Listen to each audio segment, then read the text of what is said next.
भारत की राजनीतिक, आर्थिक और सांस्कृतिक स्थिति में मध्य प्रदेश यानी हमारा देश का हृदय प्रदेश कहा जाने वाला राज्य उस जगमगाते दीपक के समान है जो अपने दिव्य प्रभाव को और प्रभा को संपूर्ण भारतवर्ष में उजागर करता है। यह वही मध्य प्रदेश है जो कि हीरा तांबा के लिए तो सिरमौर कहा ही जाता है, साथ ही साथ अपने जनजातीय संस्कृति और अपने लोक उत्सवों के कारण संपूर्ण भारत और यूं कहें कि संपूर्ण विश्व में एक अलग ही परचम लहरा रहा है। यह मध्य प्रदेश की गाथा आज वर्तमान में संपूर्ण भारतवर्ष में अपने विधानसभा चुनाव के परिणाम और उस परिणाम में हुई नियुक्तियों के लिए फिर से एक नए विषय, एक नया संदर्भ लेकर के प्रस्तुत हुआ है। मध्य प्रदेश राज्य के विधानसभा चुनाव और चुनाव परिणाम की जितनी भी नियुक्तियां हुई हैं, आज हम और आप मिलकर के उन सभी महत्वपूर्ण नियुक्तियों के बारे में विस्तृत चर्चा करने वाले हैं। जी हाँ दोस्तों, आप सभी का मैं उन्नति जैन विनर्स इंस्टीट्यूट के यूट्यूब चैनल पर स्वागत करती हूँ। उम्मीद है आप सभी स्टूडेंट स्वस्थ होंगे, मस्त होंगे और परीक्षा की तैयारी बहुत ही बेहतरीन तरीके से कर रहे होंगे। एक जागरूक मध्य प्रदेश राज्य के निवासी के तौर पर और साथ ही साथ प्रतियोगी परीक्षार्थी के रूप में आज का जो विषय, जो आज का विषय है वो एक महत्वपूर्ण विषय बनकर के उभरेगा। ध्यान रखना दोस्तों, आज हम डिस्कशन करने वाले हैं मध्य प्रदेश के नए मुख्यमंत्री व मध्य प्रदेश के जो दो नए उप मुख्यमंत्री की नियुक्ति हुई है, साथ ही साथ मध्य प्रदेश के विधानसभा अध्यक्ष एवं मध्य प्रदेश के प्रोटेम स्पीकर के बारे में आज की कक्षा में डिस्कशन होने वाला है। जैसा कि आप सभी को जानकारी है कि मध्य प्रदेश में हाल ही में 16वीं विधानसभा चुनाव की सभी 230 विधानसभा सीटों पर चुनाव संपन्न 17 नवंबर 2023 को कराए गए, जिनका अंतिम परिणाम 3 दिसंबर 2023 को जारी हुआ। यह जो 3 दिसंबर 2023 को परिणाम जारी किया गया था, उसमें भारतीय जनता पार्टी के द्वारा प्रचंड बहुमत हासिल किया गया और 230 सीटों में 163 सीटों पर विजय पताका लहराई गई। तो ये जो 113 सीटें थी जिसमें बहुमत प्राप्त हुआ, उसका परिणाम यह हुआ कि भारतीय कार्यकारिणी परिषद के द्वारा अब नई नियुक्तियां, नए मुख्यमंत्री, नई सरकार के नए मुख्यमंत्री, नए उप मुख्यमंत्री की घोषणा हो चुकी है। आज हम और आप उसी के संदर्भ में चर्चा करने वाले हैं, है ना। तो सभी स्टूडेंट ध्यान से आज के सेशन को देखेंगे। हम एक एक करके सारी नई नियुक्तियों के बारे में विस्तृत चर्चा करेंगे और आज का जो सेशन है वो आपकी प्रतियोगी परीक्षा, चाहे आप किसी भी कंपटीशन एग्जाम की तैयारी कर रहे हो, आप मध्य प्रदेश लोक सेवा आयोग की तैयारी कर रहे हो, आप व्यापम की परीक्षाओं की तैयारी कर रहे हो या फिर आप नॉर्मल करंट अफेयर्स भी पढ़ रहे होंगे, तो चूंकि राज्य के विधानसभा चुनाव के कुछ करंट अफेयर्स तथ्य हैं वो आपको हर एक परीक्षा में महत्वपूर्ण ही रहेंगे। सेशन को आगे बढ़ाते हैं दोस्तों। सभी स्टूडेंट सेशन के आगे की चीजें बहुत ध्यानपूर्वक देखना, हर एक चीज आपके लिए बहुत ही विस्तृत रूप से समझाने की कोशिश करूंगी मैं। हम सबसे पहले बात करते हैं मध्य प्रदेश के 19वें मुख्यमंत्री यानी कि डॉक्टर मोहन यादव के बारे में।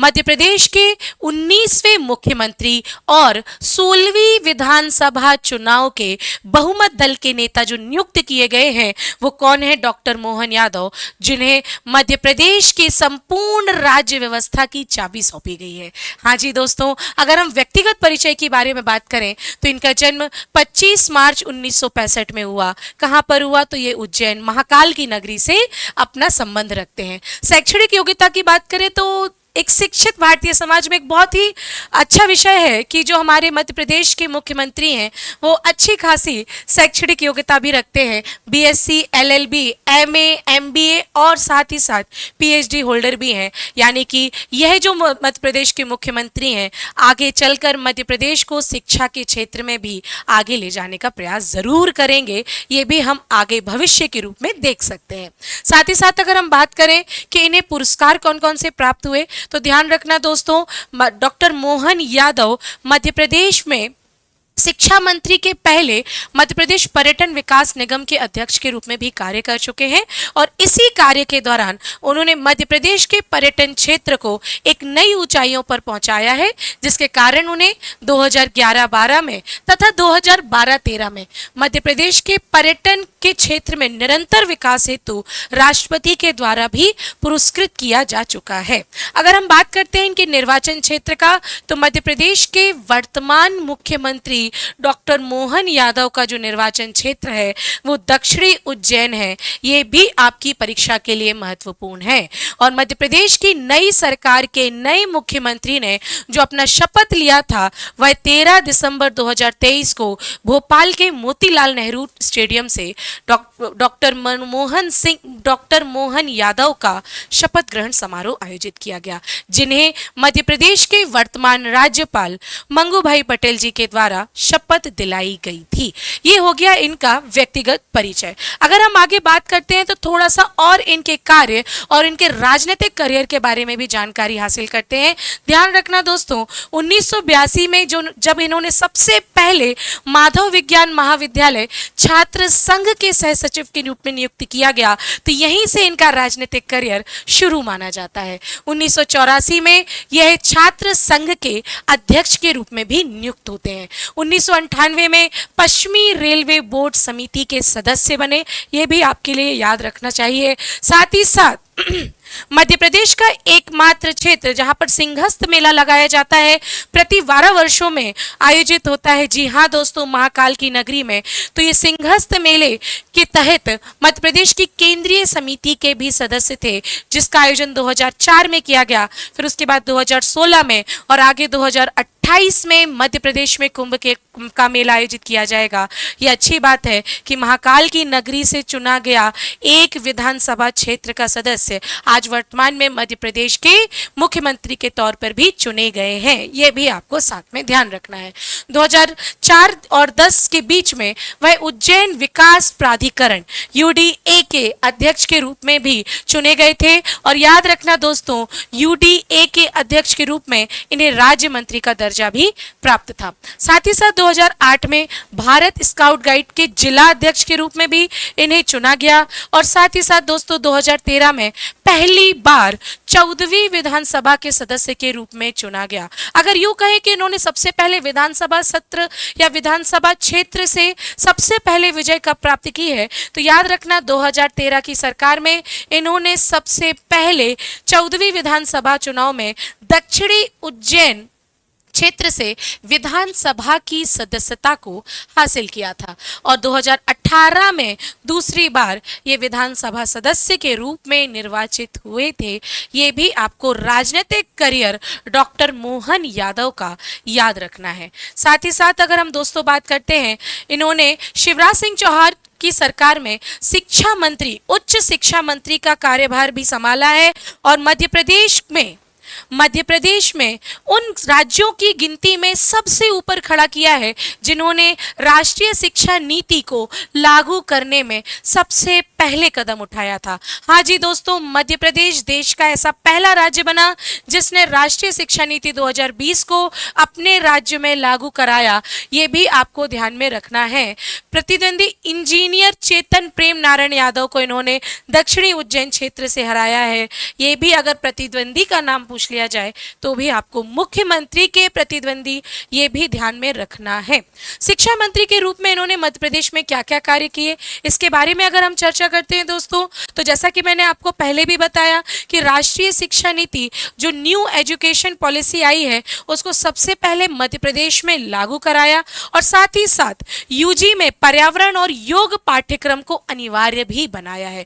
जितने भी अंडर ग्रेजुएशन कोर्सेज हैं उन सभी कोर्स में पर्यावरण शिक्षा और योग शिक्षा पाठ्यक्रम को अनिवार्य रूप में बनाने के लिए हमारे मध्य प्रदेश के डॉक्टर मोहन यादव पूर्व शिक्षा मंत्री के रूप में इन्होंने ये कार्य किए हैं। ये भी आपको ध्यान रखना है। साथ ही साथ यूजी में रामायण और गीता को वैकल्पिक विषय के रूप में शुरू करने के लिए भी इन्होंने प्रयास किया और इस संदर्भ में आगे भी कदम बढ़ाए हैं। ये भी इनके शिक्षा मंत्री के क्षेत्र में किए गए कार्य हैं जो कि इन्होंने अपने मंत्री पद पर रहते हुए कुछ महत्वपूर्ण निर्णय लिए हैं, ये भी आपको ध्यान में रखना है। तो डॉक्टर मोहन यादव के बारे में हमने सारी जानकारी ले ली, उनका व्यक्तिगत परिचय देख लिया, राजनीतिक परिचय देख लिया, और साथ ही साथ जब वे मध्य प्रदेश के उच्च शिक्षा मंत्री थे तो उन्होंने किस रूप में अपना कार्य किया, ये भी हमने अपने यहाँ पे देख लिया है। अब दोस्तों बात करते हैं एक नई नियुक्ति जो मध्य प्रदेश में देखने को मिली है, वो है मध्य प्रदेश में 2 नए उप मुख्यमंत्रियों की नियुक्ति होना। मध्य प्रदेश में 2 उप मुख्यमंत्रियों की नियुक्ति की गई है, जिनमें से एक नाम आता है राजेंद्र शुक्ला, जो कि मध्य प्रदेश के नए डिप्टी सीएम के रूप में चुने गए हैं। साथ ही साथ अगर हम इनके व्यक्तिगत परिचय के बारे में बात करें तो दोस्तों याद रखना, इनका जन्म 1964 में हुआ। किस क्षेत्र से है? मध्य प्रदेश के रीवा जिले से है, ये भी आपको ध्यान रखना होगा। शैक्षणिक योग्यता की बात करें तो ये स्वयं सिविल इंजीनियर है, एक अच्छी शैक्षणिक योग्यता इनके पास भी है। चुनाव क्षेत्र की बात करें तो रीवा विधानसभा से ये चुनकर आते हैं। राजनीतिक दल आपको पता है भारतीय जनता पार्टी, और साथ ही साथ मध्य प्रदेश के मुख्यमंत्री के साथ ही साथ मध्य प्रदेश के राज्यपाल डॉक्टर मंगू भाई पटेल के द्वारा मध्य प्रदेश के दोनों उप मुख्यमंत्रियों को भी शपथ दिलाई गई थी, जिनका शपथ ग्रहण समारोह भी उसी दिन 13 दिसंबर 2023 को मोतीलाल नेहरू स्टेडियम भोपाल में किया गया था। ये भी आपको साथ ही साथ याद रखना है। राजेंद्र शुक्ला मध्य प्रदेश के 2 नए उप मुख्यमंत्रियों में से एक हैं। कहां से चुने गए, किस पार्टी से संबंधित हैं, और शैक्षणिक योग्यता, ये भी आपके ध्यान में रहना चाहिए। अगर हम बात करते हैं दोस्तों इनके राजनीतिक परिचय के बारे में तो थोड़ा सा ध्यान से सुनना। अपने राजनीतिक जीवन की शुरुआत कॉलेज के दिनों से ही इन्होंने कर दी थी। जैसा कि आपने मोहन यादव मध्य प्रदेश के मुख्यमंत्री के क्षेत्र में देखा, छात्र संघ के सह सचिव के रूप में, और इन्होंने भी, राजेंद्र शुक्ला जी ने भी 1986 में सरकारी इंजीनियरिंग कॉलेज छात्र संघ के अध्यक्ष के रूप में चुना गया। 1998 में अपना पहला विधानसभा चुनाव 1998 में अपना पहला विधानसभा चुनाव इन्होंने लड़ा, और 2003 में राजेंद्र शुक्ला पहली बार विधानसभा के लिए चुने गए थे। उन्हें आवास और पर्यावरण राज्य मंत्री के रूप में, स्वतंत्र प्रभार के रूप में भी मंत्री परिषद में शामिल किया जा चुका है। इसका मतलब यह है कि मध्य प्रदेश के उप मुख्यमंत्री को राजनीतिक क्षेत्र का भी अच्छा खासा अनुभव है। ये भी हमने आज राजनीतिक कर परिचय के रूप में देखा है।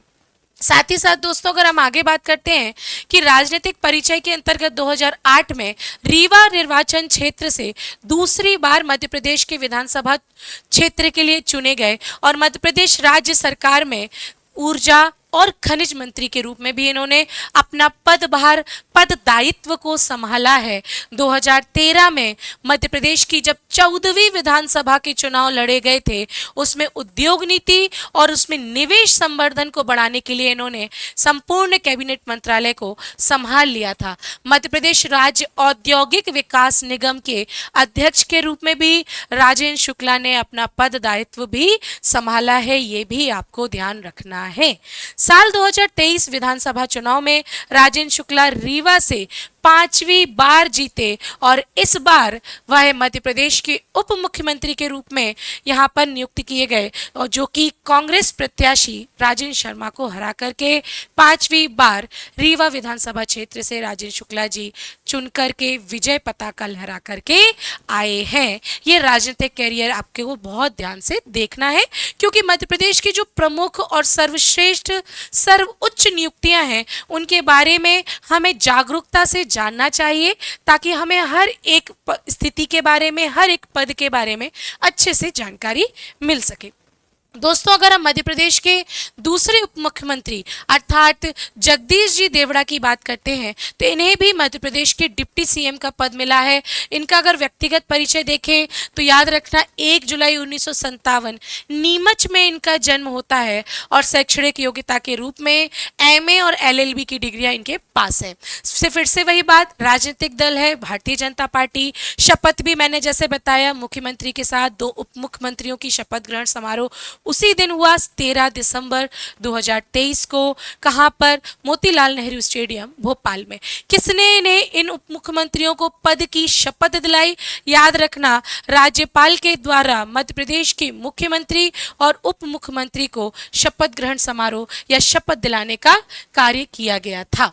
अगर हम बात करते हैं इनके राजनीतिक करियर के बारे में तो दोस्तों याद रखना 1979 में रामपुरा कॉलेज के छात्र संघ का चुनाव जीतने के साथ ही राजनीतिक करियर में भी इन्होंने अपनी शुरुआत कर दी थी। विक्रम विश्वविद्यालय उज्जैन के सीनेट मेंबर भी रहे, भाजपा के मंडल अध्यक्ष, जिला महामंत्री, जिला अध्यक्ष, प्रदेश प्रतिनिधि, जिला संयोजक, अनुसूचित जाति के प्रदेश अध्यक्ष और साथ ही साथ राष्ट्रीय कार्य समिति के भी कई संगठनों में इन्होंने अपने महत्वपूर्ण भूमिका निभाई है। तो राजनीतिक करियर के बारे में आप बिल्कुल एक के बाद एक व्यवस्थित रूप से देख रहे हैं। 1990 में इन्होंने विधानसभा चुनाव जीता और लगातार 8वीं बार ये विधायक बने। बात करें तो ये उनके पूरे कार्यकाल बने हैं लिखे हुए हैं जिन्होंने जब से चुनाव लड़ा है और लगातार इन्होंने अपने नीमच विधानसभा क्षेत्र से चुनाव को जीता है, ये भी आपको ध्यान में रखना है। चलिए दोस्तों, हम बात करते हैं मध्य प्रदेश के विधानसभा अध्यक्ष के बारे में। मध्य प्रदेश के विधानसभा अध्यक्ष 16वीं विधानसभा चुनाव में मध्य प्रदेश के विधानसभा अध्यक्ष के रूप में नरेंद्र सिंह तोमर को यहां पर नियुक्त किया जाता है। अगर बात करते हैं व्यक्तिगत परिचय के बारे में तो इनका जन्म 1957 में पोरसा मुरैना में होता है। शैक्षणिक योग्यता स्नातक के रूप में। अगर चुनाव क्षेत्र की बात करें तो मुझे लगता है ये क्वेश्चन आपका बन सकता है, दिमनी विधानसभा क्षेत्र से इनका चुनाव होता है।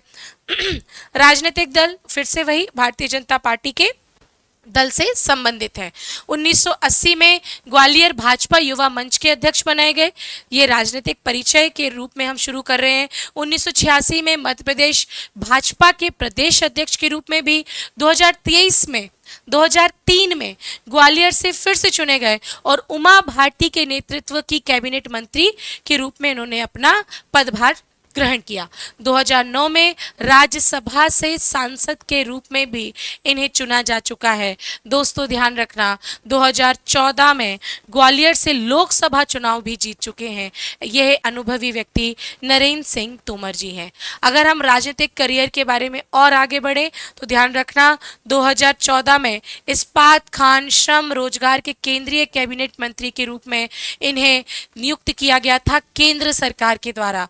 2016 में पंचायती राज, ग्रामीण विकास और पेयजल मंत्री भी ये पदभार ग्रहण कर चुके हैं। 2019 में मध्य प्रदेश की मुरैना लोकसभा से सांसद के रूप में निर्वाचित हुए और 2023 में इन्होंने मध्य प्रदेश में दिमनी विधानसभा क्षेत्र से चुनाव लड़ा और यह अपने विधानसभा क्षेत्र में विजय पताका लहराने में भी सक्षम होते हैं। इसी प्रकार इन्हें 16वीं विधानसभा का अध्यक्ष के रूप में, स्पीकर के रूप में इन्हें नियुक्त किया गया है। वो कौन है?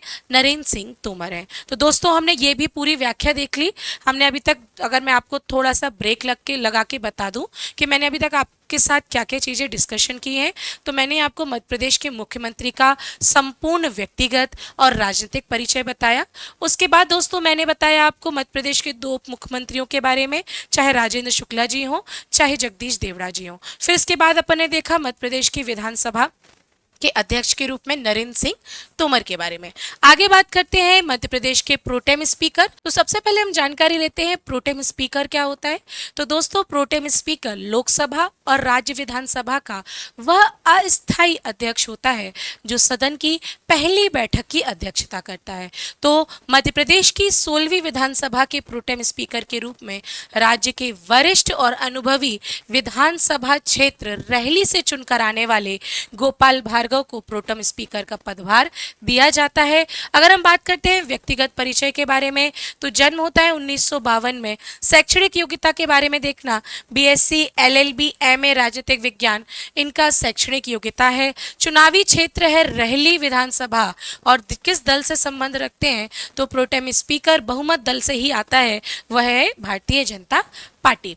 अगर हम बात करते हैं दोस्तों तो देखिए जरा, प्रोटेम स्पीकर के रूप में जो शपथ दिलाई गई थी वो राज्य के राज्यपाल के रूप में दिलाई गई थी मंगू भाई पटेल के द्वारा।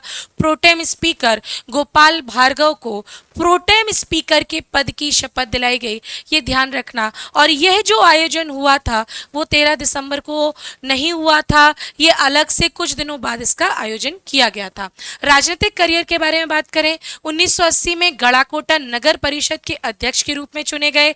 1984 में रहली विधानसभा से चुनकर आते हैं और 2003 में मध्य प्रदेश के कृषि विकास निगम के अध्यक्ष, मध्य प्रदेश कृषि बोर्ड के अध्यक्ष, राज्य भंडारण निगम के अध्यक्ष, ऐसे ही कई अनेक विभागों के अध्यक्ष के रूप में इन्होंने अपना पदभार ग्रहण किया है। 2008 में शिवराज सिंह चौहान के नेतृत्व वाली सरकार में पंचायत कैबिनेट मंत्री के रूप में भी इन्होंने शपथ ग्रहण की है। ये भी याद रखना, मध्य प्रदेश के सबसे वरिष्ठ विधायक के रूप में गोपाल भार्गव जाने जाते हैं।